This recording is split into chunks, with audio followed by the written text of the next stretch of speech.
Existia um homem muito poderoso, na verdade, ele era um rei. E ele poderia ter tudo o que ele quisesse, desde bens até mesmo esposas. E era normal, onde ele morava, naquela cultura, ter várias esposas.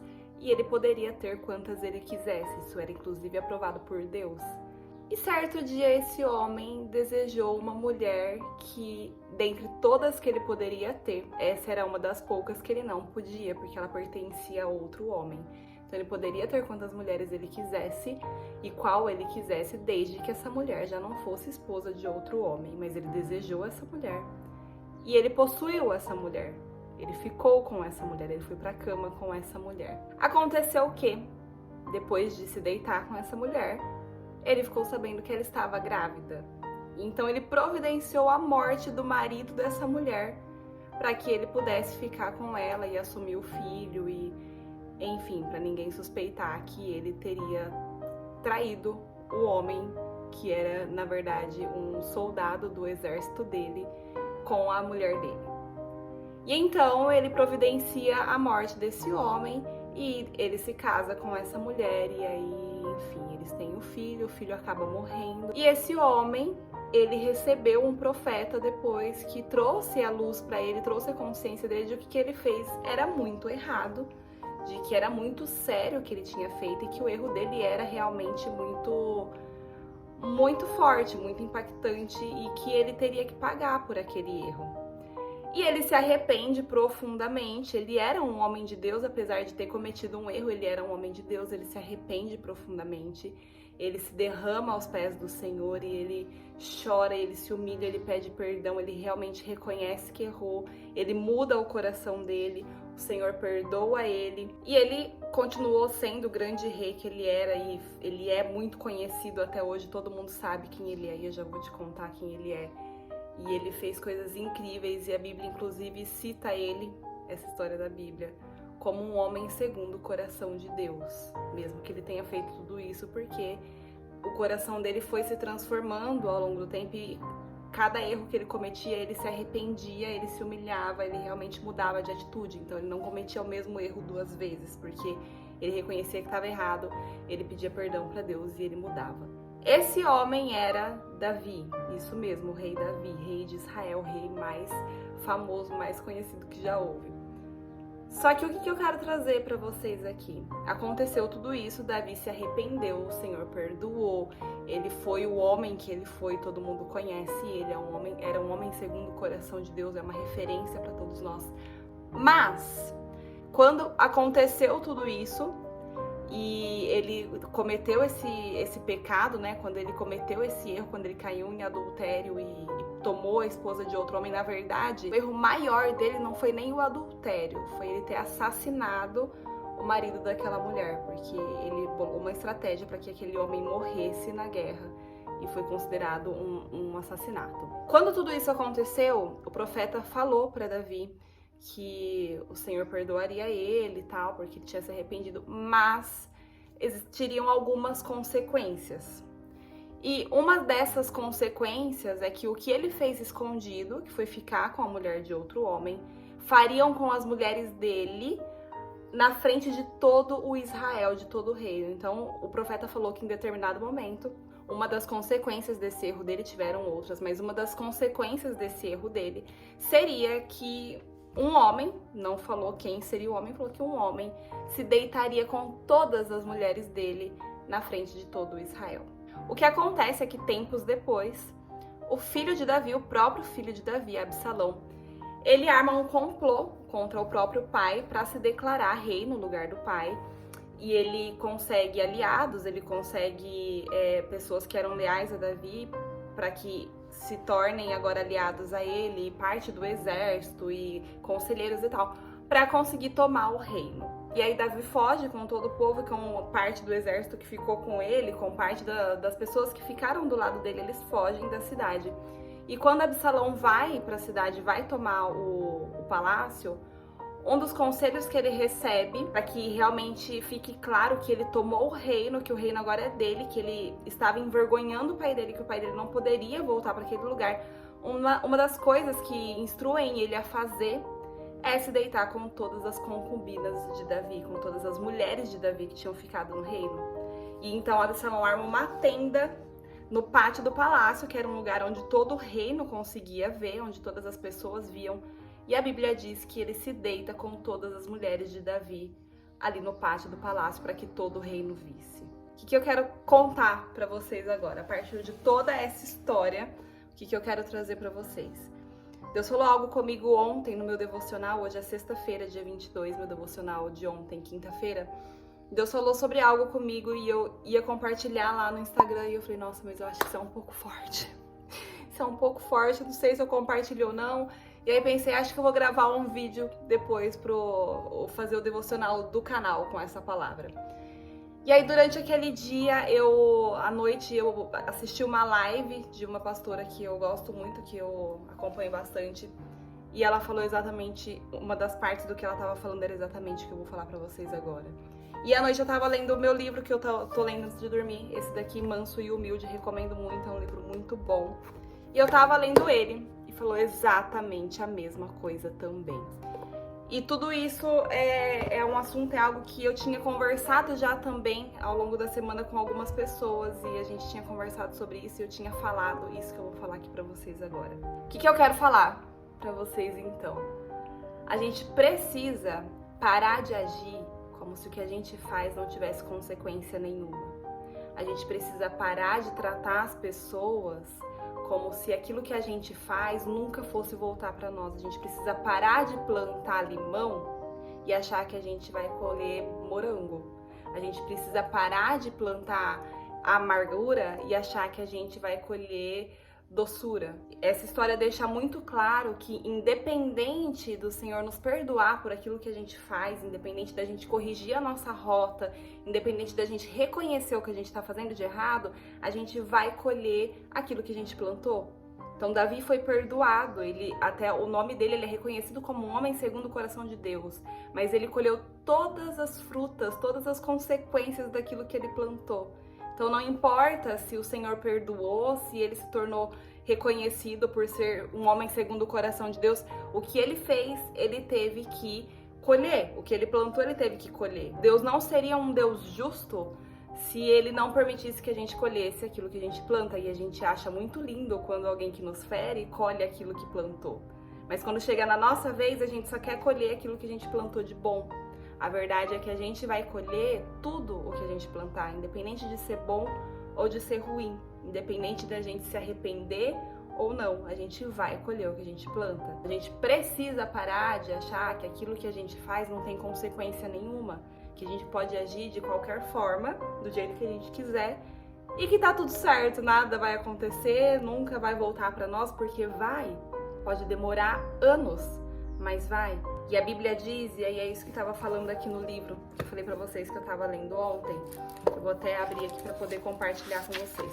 A Bíblia diz, lá em Êxodo 34, 6, 7, que diz, inclusive, é isso que eu vou ler aqui, que o que a gente faz não tem consequência, aliás, só sobre as nossas vidas. Olha o que a palavra de Deus diz.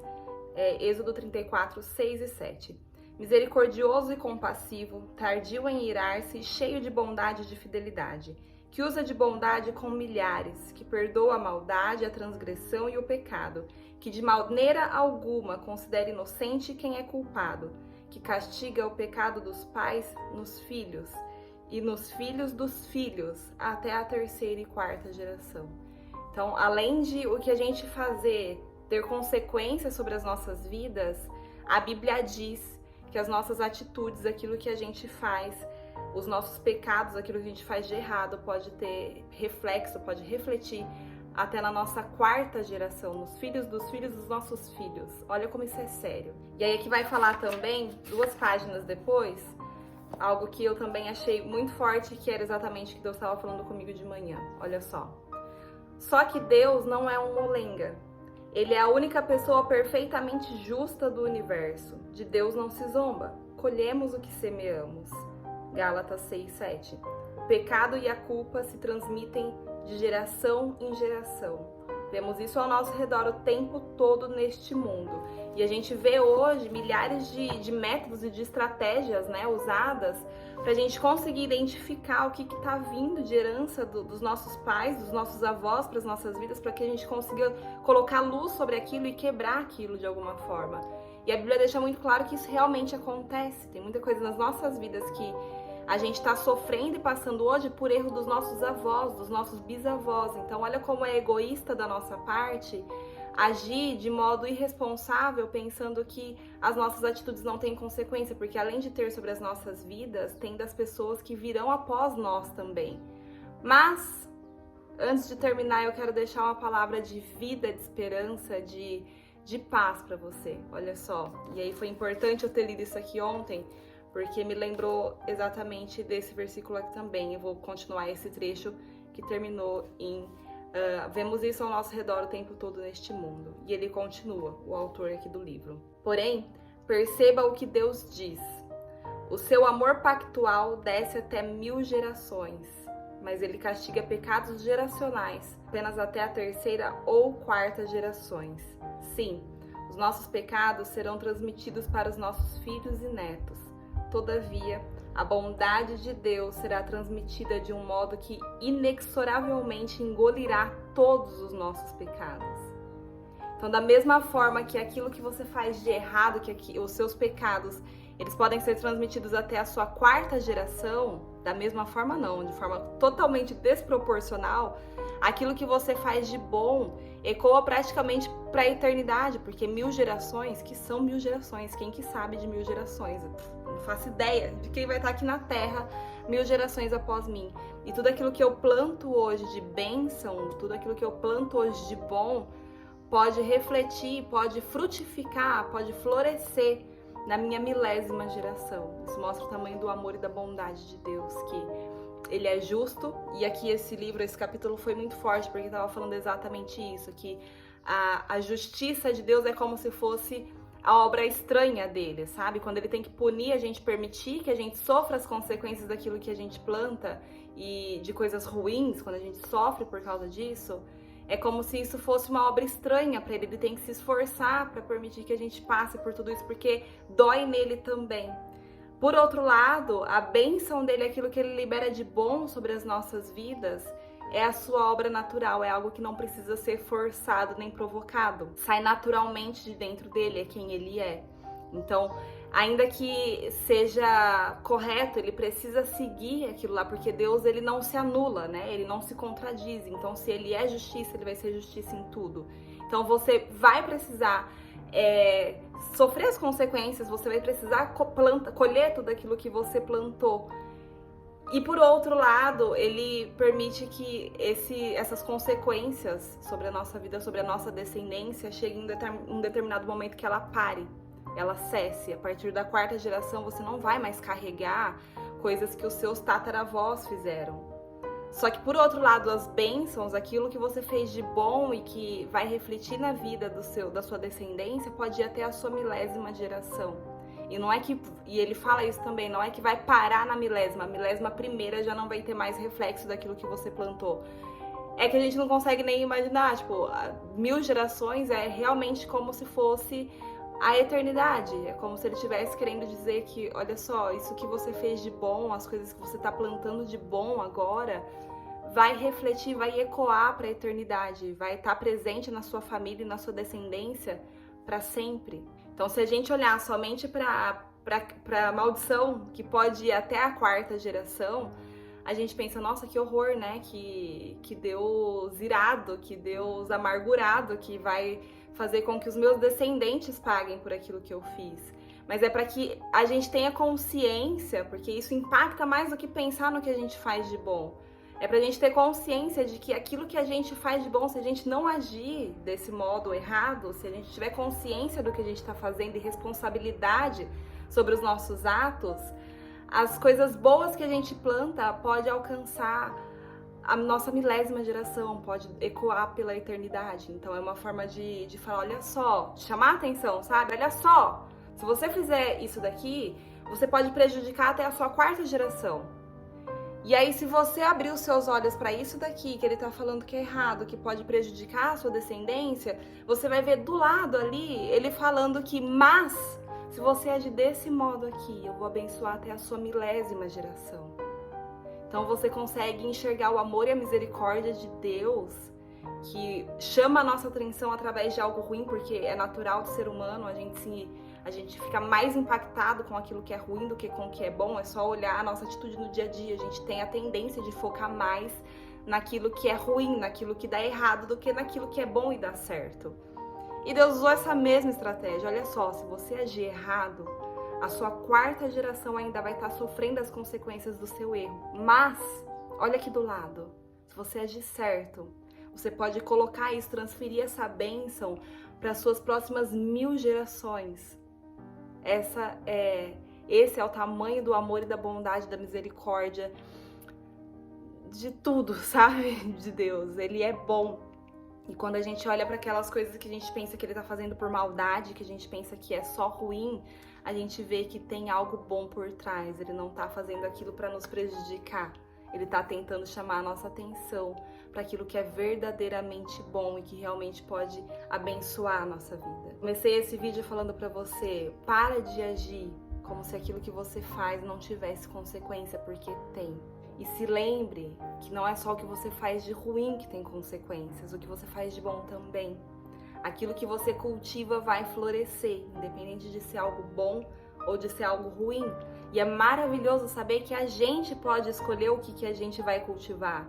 Imagina se a gente dependesse de uma determinação divina, por exemplo, de não, você só vai plantar coisas ruins, você não tem escolha. Não, você pode escolher, você pode plantar o que é bom e você vai colher o que é bom. Porque da mesma forma que ele é justo de fazer você colher o que você plantou de ruim, ele é justo e ele vai fazer isso em medidas muito maiores, em proporções muito maiores, quando você plantar coisas boas. É a própria Bíblia que diz.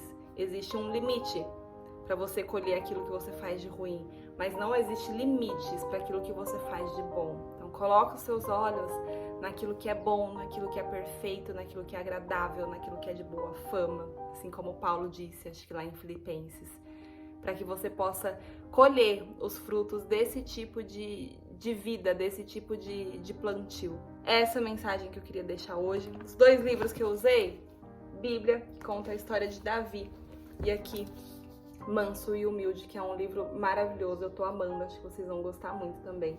Deixo de recomendação pra vocês. Espero que vocês tenham gostado, que Deus tenha falado com vocês. Se você gostou, lembra de se inscrever, de ficar aqui comigo, de estar aqui toda semana, comenta aqui embaixo, participa, me dê o seu ponto de vista, me fala se Deus falou com você e volta aqui semana que vem pro próximo devocional, tá bom? Deus abençoe sua semana, Deus abençoe sua casa, sua vida. Um beijo, fica com Deus.